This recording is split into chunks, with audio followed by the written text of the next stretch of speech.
Hello. A story begins inside the Supremacy. The entire throne room was covered in flames. The veil was lifted, and after an intense battle, Kylo Ren and Rey were able to defeat the Praetorian Guard. The challenge had seemingly come to an end. As Rey went to try and look for a way to save the Resistance, Kylo looked at the throne of Snoke. There lay a man who manipulated him into this vessel of darkness. Ben flourished in a moment, seeing that he was able to defeat the one who brought him so much pain. Solo was unable to pull his attention away from the corpse, as Rey's voice called out over the ringing in his ears. His head tilted over as she asked that he stop the firing. His mind was running through words. He came to what he would say. Kylo's, not Ben's, thought centering on his own motives throughout their few days with each other. A man who killed his father tried to forget the past, suggesting that they kill it so that they could become who they were meant to be. Ben Solo, of course, would want to kill the memory of killing his father, because it made him weak. Surely something as simple as that couldn't be misinterpreted. The villainous message was one that didn't extend throughout their journey, rather the antithesis to what had been preached throughout their journey, one that hadn't yet been completed. If Ben continued down the path of Kylo Ren, the lesson itself, one being of rebirth, hope, going beyond, and that failure is the greatest teacher, would be shown by Luke Skywalker. Kylo Ren's determination to kill the past wasn't the message, and never was meant to be interpreted such. It was a failure to understand the lessons from before, a failure to use such lessons to grow beyond. Kylo Ren's dedication to killing the past would further him into his own dark descent. If he allowed his greatest failure to be the pinnacle of his return, then he could become something greater than Kylo Ren, something greater than Snoke or Vader. Just as Anakin learned from his greatest failure, Luke did too, and before Luke could make a sacrifice, it was up to his nephew to make the same choice. Let the past die, or learn from failure. While Rey hadn't fully understood this, instead only learning what Luke suggested, that the failure of the Jedi was their hubris, she did understand Ben Solo. The two of them shared a unique bond, one created on Starkiller Base after Kylo captured on Takodana. Their connection through the Force, which was aided by Snoke, allowed them to understand each other. They were both lost, both of them searching for belonging, and they found each other. Their shared feelings of loneliness, loss, and fear connected them to each other. Inside the hut on Ahch-To, they found one another, both of them connecting in a way neither had connected to anyone before. As Maz said, the belonging Rey searched for wasn't behind her, but ahead of her. Things wouldn't be so easy for either of them. Ben was still the figurehead of the First Order, though there was one silver lining to this. Because of Snoke's, and therefore Sidious's work during the purge of Luke's temple, most of the people around the galaxy that may have known of Ben would have assumed he died, only those close to the Skywalker family knowing the truth. The parents, resistant fighters, and Lor San Tekka, the close friend of Luke Skywalker. So in all fairness, Ben Solo could be redeemed and live a life. Kind of. The only thing that would stop that could be a resistance fighter or remnants of the First Order. Ben turned back to Rey as she reached out her hand and told him they could make this all right. Ben looked at her hand, his mind flickering between Kylo and Ben, teetering on light and dark. Could he return to his mother after killing his father? His parents split because of his turn. Could he face his former teacher again? As a boy, he always looked up to Luke Skywalker, just as every other member of Luke's order did. Ben looked at Rey's hand, and he started reaching out his hand. Similarly to how they touched hands inside the hut on Ahch-To, they did here, before everything went white. Vice Admiral Holdo pulled the Raddus around, and hyperspace jumped into the Supremacy, obliterating it and half the present First Order fleet. Ben and Rey were thrown back and knocked out. She'd be the first of the two of them to wake up, running to Ben and waking him up. The two of them spoke quietly to each other. The ship was burning down, and it was completely split in half. The entire vessel was evacuating. Ben looked around, and Rey helped him up. She insisted that they find a way out of here, but Ben stopped. He told her that he couldn't go with her in the crate. He needed to stay behind for a minute. A wave of fear crawled down her spine. She was afraid that he would continue on his killing the past mindset, but that wasn't what it was. He needed to turn the fragments of the First Order against each other.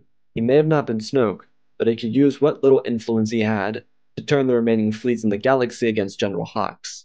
The Hux family was responsible for many projects, some of which even Ben was unaware of, but the most defining one of those was Starkiller Base. Ben didn't know it, but Brendol Hux, Armitage's father, was responsible for the Necromancer project, one that helped true evil stay alive. Brendol never told his son due to his undying loyalty to the Emperor. However, Armitage had the opportunity to build the First Order into an empire. When he failed on Starkiller Base, his reputation was shot. Unlike the Empire, the First Order was made up of a number of remnants, those that survived the loss of Grand Admiral Thrawn at the hands of General Syndulla. So those that remained were unified in the unknown regions, sticking to Starkiller hidden bases and dispersed fleets. Ben would pose, taking the vocalizer of Kylo Ren's mask, and using a hidden First Order frequency, and send out a message. He would inform them that General Hux, after losing Starkiller Base, killed Supreme Leader Snoke inside the Supremacy. He had gone mad with power, and in his madness, divided the entire First Order fleet. The Resistance escaped. Kylo was in need of reinforcements. While Ben sent out his message, Rey returned to the Falcon as Rose and Finn made their escape to Crate. There were a couple of other TIE fighters that followed Finn and Rose to the surface, but they wouldn't ever receive reinforcements. A number of vessels came out of hyperspace and launched an attack against the remaining First Order fleet. Kylo Ren had turned the remnants of a once powerful empire against itself. They were fighting out in a struggle against each other, no longer against the New Republic. But Ben knew that despite the casualties over Crate, the battle wouldn't end here. The First Order had a fleet of nearly 20,000 vessels, though they only had a couple thousand destroyers. Most of those 20,000 were starfighters and support ships. Most of those were then spread out across their hidden bases in the unknown regions, so they weren't grouped up like the Empire would have had them. Kylo's message would rip them apart, but he did it in a concealed way. He would use various commanders and captains to force them into crushing themselves. Ben inversely escaped during the Battle of Crate, and he got to the surface as General Hux retreated from the engagement. He would need more reinforcements to continue his fight against the rest of the First Order. Ben, on the other hand, would land on the surface of Crate. Luke wouldn't need to project himself across the galaxy. Instead, he'd pull his X-Wing out of the water in Ahch-To so he could find his way to the Resistance. On the surface of Crate, Ben walked out of the TIE silencer and crossed the fields of salt to the front of a formerly rebel base. He hoped to find his mother. His heart shattered in more ways than one when his mother was blown out of the Raddus. He could feel her essence. It wasn't as strong as it once was, at least as strong as it was when he was a boy, but she was still the strongest person he knew. Ben stopped outside the gate as Resistance warriors prepared to open fire, but instead of doing so, their leader stopped them. Leia walked up to the barrier and put her hand against it, calling out to her son through the Force, the same as she had done with Luke on numerous occasions. Her son very quickly responded. There was silence between the two of them. They hadn't spoken in years. Ben started, his voice cracking as he apologized to his mother. He told her he wished he was stronger. Leia just listened, her eyes closed and holding back tears. She could feel the hurt and the burden on Ben's heart. She continued listening as Ben tried to find the words to say.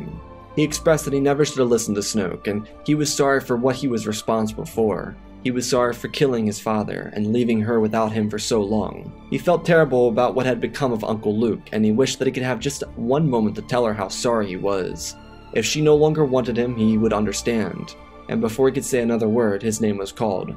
Ben turned around and looked at his mom. A family travesty that started 60 years before, one that began with a son walking away from his mother, came to its conclusion with a son returning to his mom. Ben couldn't say a word, but a mother's embrace said all that was needed to be said. The moment was painful, as it was beautiful. The only shared words between them in the moment was by Leia as she said, "Welcome home, son." The Resistance would eventually have the means to escape from Crate. When they did, they'd find the wreckage field of the First Order fleet. There were some obvious conversations and such, but the future felt a little brighter. As the First Order began tearing itself apart, the darkness Luke had searched for years before was growing on Exegol. Darth Sidious, the Dark Lord of the Sith, had been awaiting the death of the Skywalker twins for the last 30 years. He knew he wouldn't be able to return with them around, and now there was something else. Ben Solo had returned to the light. The Skywalker grandchild would have made the perfect tool for an essence transfer, being that these cloned bodies were useless, though something became apparent thanks to Snoke. His own granddaughter had returned. Ochia Bestoon never found her, and he paid the price with his own foolishness on Pasaana. Sidious believed that this newest generation could be taken advantage of. If Ben Solo was able to be turned, then he would use Rey as that connection. However, Sidious would struggle with this. His main focus had been on Ben Solo for the longest time, being that he joined Luke's order the same year Rey was born, which was about 19 years before this. Sidious had been cultivating this bond ever since, and Rey was someone he needed to latch onto with a new Force bond, and he would have to spend an extra amount of energy to find her. Ben was 9 years old when he became a Jedi, just like Anakin, so he was easier to find because Sidious was looking for him for 9 years. He had forgotten about Rey after OG vanished. She had the Force but was never awakened to it until the last couple of days. With the Skywalker twins around Rey and Ben, Sidious knew he'd have to patiently wait them out. They would expire, especially the Princess of Alderaan. Her little act of self-preservation outside the Raddus took almost all of her strength, and in due time, it would be the death of her. The Resistance ran for Ashen Claws, the location that Leia was keeping the Tantive for. With everyone pretty much united, Leia took a leave of absence. She knew that the New Republic was damaged, but they needed to prepare. The First Order was crumbling, and if they worked together, they could stop it from ever gaining a foothold in the galaxy again. Luke would firstly have a very awkward talk with Ben Solo, with Leia nearby. The reality of the situation is, Luke never attempted to kill Ben. Let's say that again. Luke never attempted to kill Ben. It was a Rashomon effect, one of which 3 different perspectives depicted an event, 2 of which being wrong. Luke wished he hadn't ignited his lightsaber, and Ben believed that Luke was there to kill him. What in reality happened was Luke looked into Ben's mind and saw the future. Snoke had already turned his heart. He'd bring destruction and pain and death at the end of everything Luke loved, and for the briefest moment of pure instinct he thought he could stop it. The it was never Ben, it was darkness. Luke was truly apologetic because Ben would have never known that. However, Ben knew what Luke saw. Because inside of Ben's mind was the destruction of the Hazian system, the death of Han and Leia, and at the end of all of that was the destruction of the Jedi Order. Luke never wanted to kill Ben. He never attempted to attack Ben. And he never came in with the intention of pulling his lightsaber. The darkness he felt from Ben was that of Snoke, which led back to the mastermind behind everything, the Phantom Menace himself. The 2 of them made up and were able to get through it, Ben understanding and learning that Luke never raised his blade on him. Ben was seeing everything in a daze, alongside the fact that Snoke had been telling him lies. It was just like Anakin and the Jedi of his time. The perfect lie to twist his heart into becoming an object of destruction. Luke never blamed Ben. He always blamed the darkness, because it would always rise to meet the light. Now it was time they moved beyond that. Luke and Rey picked up right where they left off, and Ben would have much more to learn. Luke was still a tad reluctant. He just remembered that every time the Jedi got themselves involved, it ended up hurting the galaxy, whether it be the Clone Wars, Anakin over Padme, High Republic with the Starlight Beacon, or he over Ben. It all ended up badly for the galaxy. He didn't want it to happen again, but Yoda was right. Failure was the greatest teacher, the true message of being the Last Jedi. Out on Chandrilia, Leia was arriving. She had confidence to leave because she had Luke training Rey and Ben, as well as Poe, who had learned the importance of command over Dakar and throughout their entire journey, and now was in command on Ashen Claws. She, on her way to Chandrilia, called upon Senator Hamato Ziono to send his son to her. The former New Republic senator was in a disagreement with her stance and believed that they needed to run, but she was adamant that they could do this. Kazuda had been on a number of missions with his close friends, thanks to Poe, but Leia believed that he needed to be removed from those missions. Kaz was eager to serve Leia, and when he arrived at Chandrilia, she informed him that his mission would be replacing his father. Hamato Ziono was from a generation of senators that were gifted the complacency of the Empire and the struggle of the New Republic. He was one of many voices who held back Mon Mothma during critical times during her tenure. Leia believed that Kazuda could be a force of inspiration for new and young senators, just like Jai Kel from Lothal. Leia wouldn't be allowed in anyways. Not that anyone knew Kylo was her son, but Vader was her father, and people in the New Republic weren't willing to see past that. Leia would return to Ashen Claws to find Luke, Rey, and Ben building relationships amongst each other, though there was a dark secret Leia had realized. She had visions when she was away from Ashen Claws, and now that she was back, she could see even more. Rey was a direct descendant from Palpatine, but to Leia, that didn't change anything. She and Luke were the exact depiction of some things are stronger than blood. If she were to scrutinize Rey for something she couldn't control, that would only further her along the dark path. She had gifts, and they needed to be accepted and realized. Leia was willing to do as much as she could for both Rey and Ben. Her and Luke knew that for whatever awaited them, whatever Luke and Lando tried to find, was out there somewhere. Exegol was still lost. The 2 longtime friends, Luke and Lando, searched for Exegol, thanks to Lando looking for his lost daughter and accidentally hearing about the Sith from Ochia Bestoon. Luke had felt the rising darkness, not just from Ben, but the galaxy. While Thrawn was a threat that eventually withered away, he wasn't the darkness Luke felt. Now it became obvious that the First Order wasn't either. Leia was able to use images from the Battle of Crait to show how far the First Order had fallen. They were crippled, and it wouldn't take much to completely get rid of their evil stench. The Republic could begin rebuilding. However, what remained was a question.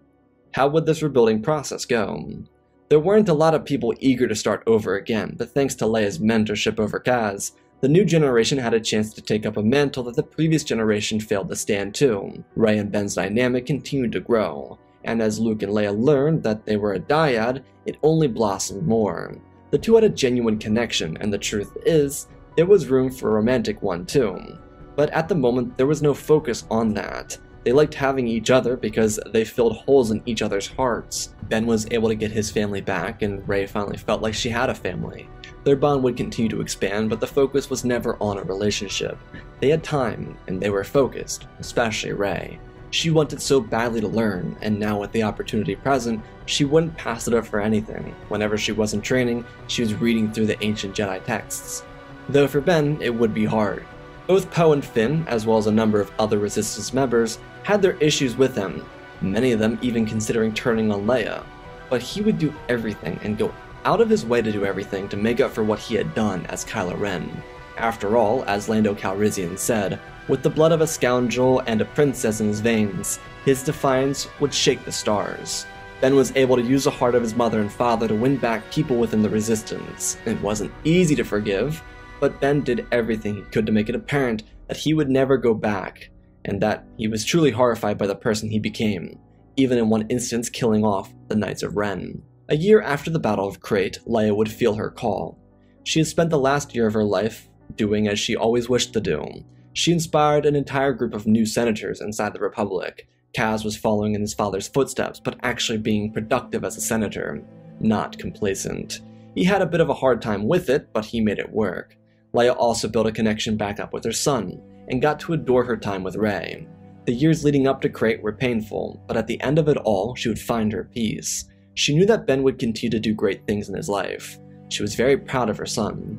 As for Rey, she would continue a legacy, one built by the twins and continued by her. Leia was very clear that she believed Rey was one of them, no matter what happened between her and Ben.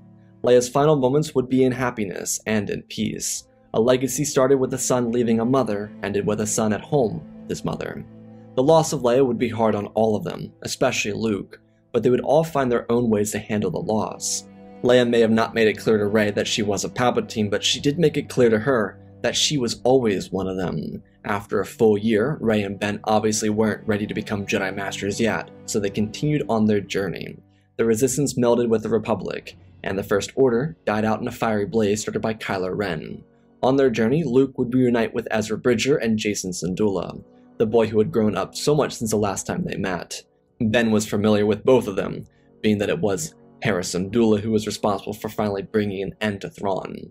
Ezra had trained Jacen, like Kanan had trained him. The two of them were nearly inseparable, and of course Chopper was along with them, due to Hera setting up the New Republic military with the help of these new generation senators. These new dynamics helped Rey especially. For Luke and Ben, it was certainly enjoyable watching her experience things like this. Her relationships with Poe and Finn hadn't had time to grow after Star Killer, but had plenty of time to set up during the year before Leia's death. But Rey never had any of this on Jakku. It was fight or die, and she was actually finally able to relax, and enjoy what it felt like to be human for a change. Not always on edge, not always keeping yourself from starving or being attacked by a group of people. She enjoyed this, and she was excited to finally have some semblance of normality. Though despite how strong the bond between her and Ben was, she and Ezra got along famously. They were both professional goobers, and that really helped them get along, not to mention the addition of Chopper and Jacen, who were a mix of Hera and Kanan, not to mention all the influence Ezra had on the boy. While Ezra and Jacen would never become official members of the new Jedi Order, they'd wish it well in its journey. They'd have time to stop in, but they would never stay long-term. Ben and Rey's journey would take up the majority of the next 30 years. Rey would learn of her lineage through Luke, one that would be very hard on her. There would be adventures with Syndulla and Bridger, with the new Jedi, with Finn, Rose, and Poe, and of course, times with Chewie and Lando. The Jedi would return to Tython, it being the last place Luke ever saw his father.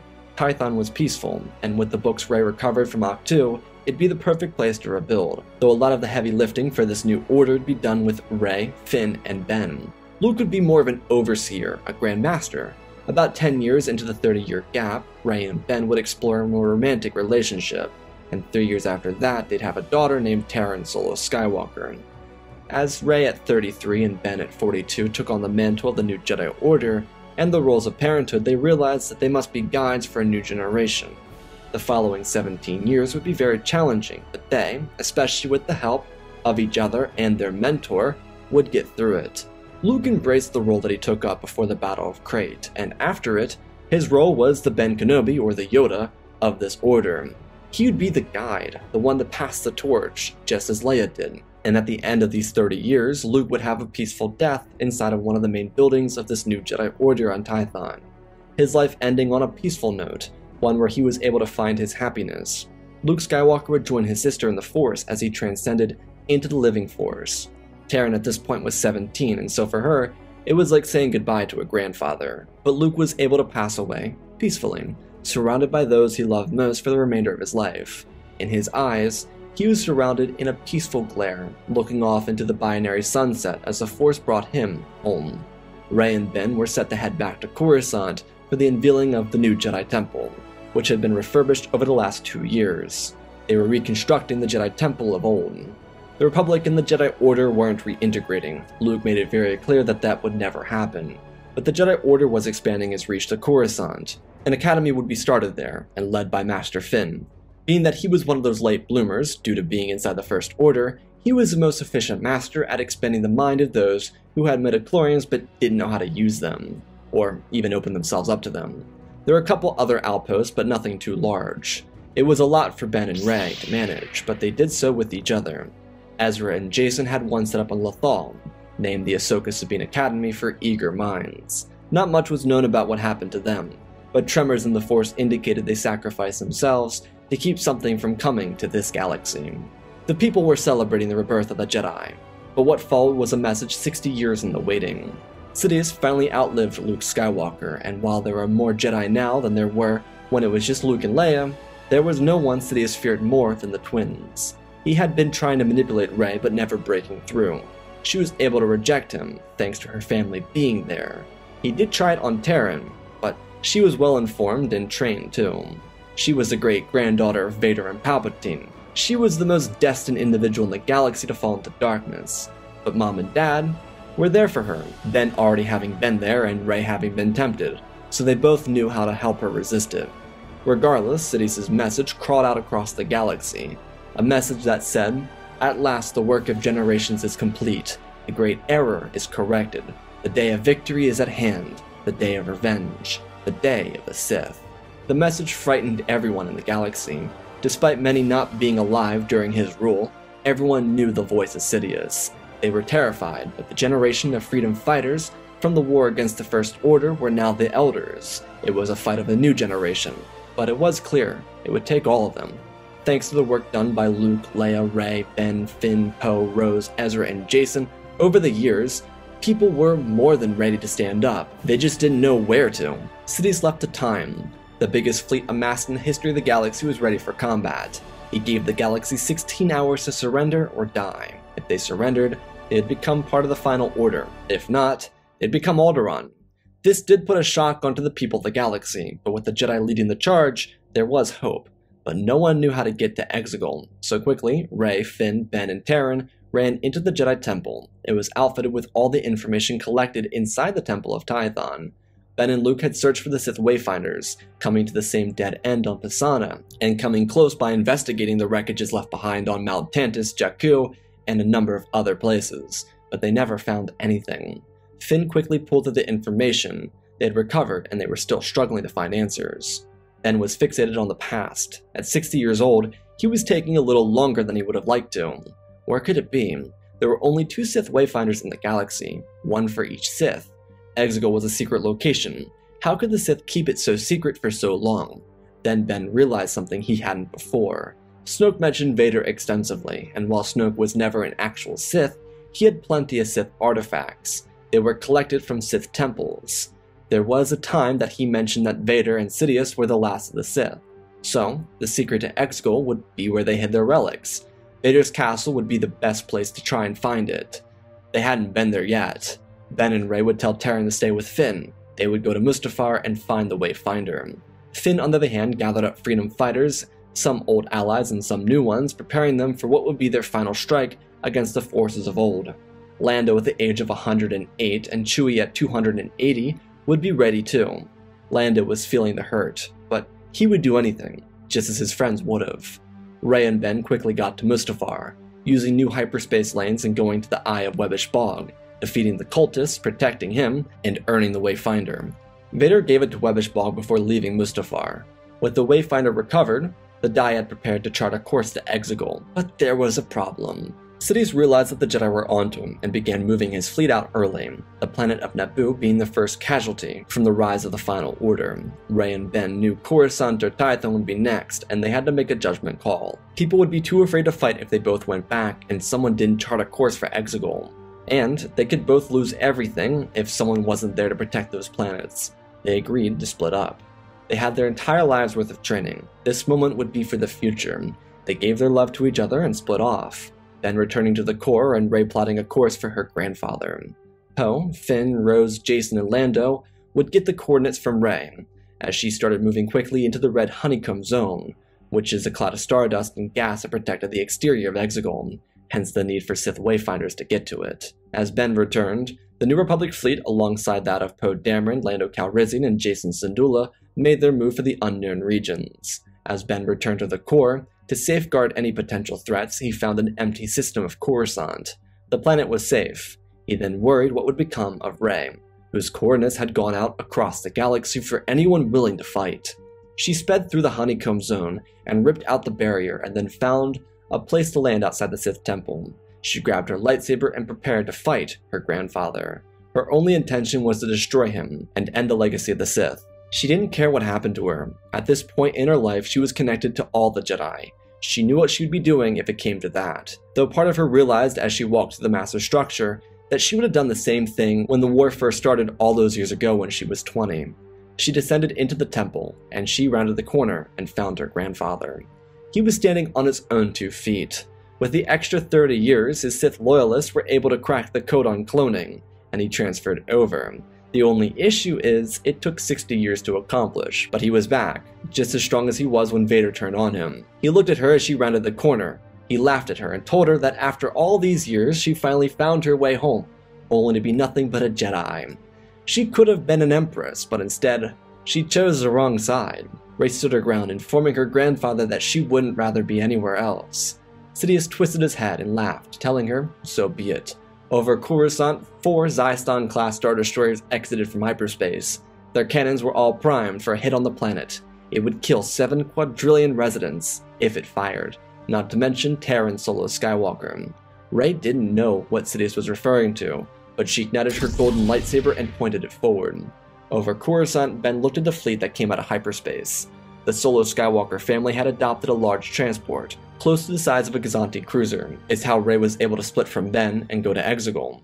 It was a Paladin-class Corvette, the same type used by Professor Huyang during the old days and during the Clone Wars. Ben looked at the ships in front of him. He could see their cannons preparing to fire, and he, just like his mother could, fell to the ground and felt his daughter's presence. She was so peaceful, so calm. She didn't know what danger loomed overhead, and in the only way he could, he told her that he loved her. She picked up on her father, and without missing a beat, she said back that she knew. Ben closed his eyes. Rey was so far away, but he could pick up on her. With the concentration of a dyad, it was as if he was standing in front of her. They didn't have to say words. It was all in the eyes. When he opened his eyes, the cannons were primed, and so was his hyperdrive. Shame too. This Paladin was probably the last one the galaxy would ever see. Ben Solo slammed the hyperdrive forward, and in an instant, the 4 Zyston-class Star Destroyers were ripped apart, detonated by a maneuver that was used for the first time by the late great Vice Admiral Holdo. Ben saved Coruscant, and the jolt at Rey's heart was distraction enough. Sidious lowered his hand and the cultists raged forward. At the same time, the people of the galaxy, including the New Republic Navy, came out of hyperspace over Exegol. Aside from the fact that Ben wouldn't be able to destroy 4 Star Destroyers and a Paladin Corvette, the big difference is that on Exegol, the atmosphere was so thick it disrupted their deflector shields. So, this fleet could attack very easily. Rey was swarmed all at once by the cultists, and at the same time, the people of the galaxy began their attack on the Final Order. Sidious started to laugh to himself. as he moved for his throne, expressing to her that even if she survived, she'd never be able to kill him. Nothing would stop the return of the Sith. If she struck him down with anger, she'd be consumed by him. The Sith may have been dormant for years, but they would win this war. Sidious sat and looked up, blasting lightning into the sky. Rey swung her lightsaber spectacularly. Due to being trained by Luke and Leia in a time of what they thought would be chaos, the three of them came with a new form for Rey, which was Form 8. She utilized it here, and she was a master of it. As she cut through the Sith cultists, she closed her eyes and focused inwards, only on the Force. In doing so, she was able to unleash a wave that sent the cultists backwards. It was a powerful burst, but they would continue coming. She turned to her grandfather, who was disrupting the fight of the people. She called his name, and he turned over to her. The horde of cultists running after her. As she stood her ground, Sidious snarled. He said that she would learn her lesson. He raised his hands towards her, and electricity lifted out, and she blocked it. Overhead, Lando and the rest of the freedom fighters regained control and returned to their fight against the Final Order. Rey held her blade, and she could feel the pressure of the Sith cultists running up behind her. She was caught in a bind. If she buckled here, Sidious's return would be unstoppable. Her daughter would be slain, the Jedi would be lost, the galaxy would be thrown back into slavery. She closed her eyes. The galaxy became silent. She could hear the Jedi from before. Obi-Wan, Anakin, Yoda, Mace, Ahsoka, Kanan, Shakti, Plo, Luke, Leia, and finally Ben. She was one with the Force, and the Force was with her. A second blade ignited on her lightsaber, and she detached it, swinging it forward and using all of her strength to push outwards. Just like grabbing an electrical wire, Sidious couldn't let go, and within an instant, he was consumed by his own lightning, killed in a blast sent right back at him from his granddaughter. An explosion rippled out from her, sending the cultists into oblivion and the Sith religion into nothingness. Overhead, she could hear the beginning of victory. The battle would mean the end of the Sith and the Final Order. Long before she was born, Shmi told Anakin that the problem is that no one helps anyone in this galaxy, and here at the Battle of Exegol, they did. They helped each other. It was everyone versus the Sith. They came together because of the Jedi. Rey stumbled forward and looked down, bracing herself for impact and then falling onto her knees. Her eyes closed and she could see Terran and Finn across the galaxy. It was as if she was there and they were looking at each other, and Rey muttered only a few words, telling them that she would always be with them, and then her physical body was consumed by the Force. Terran felt the loss of both of her parents and she broke down, but Finn was there for her, and he always would be. The destruction of the Final Order would be the end of the Sith, but as Rey and Ben told Terran, balance doesn't last forever. There will always be another darkness that rises. There will always be someone else who chases power, and so it is up to them and the Jedi to maintain that balance, just as Anakin brought that balance, and Luke and Leia maintained that balance, and just as Rey and Ben saved said balance. The future belonged to them. At 17 it would be hard, but Terran was prepared. The failures that her parents suffered in the last 30 years since Crate would be guiding lessons as she began her own journey, though the aid of family friends would be the life essence she needed to be strong in such a challenging time. The people of the galaxy would return to Coruscant to celebrate, a celebration that spanned all the way from Tatooine and Endor to Mandalore and Chandrilia. The galaxy had won.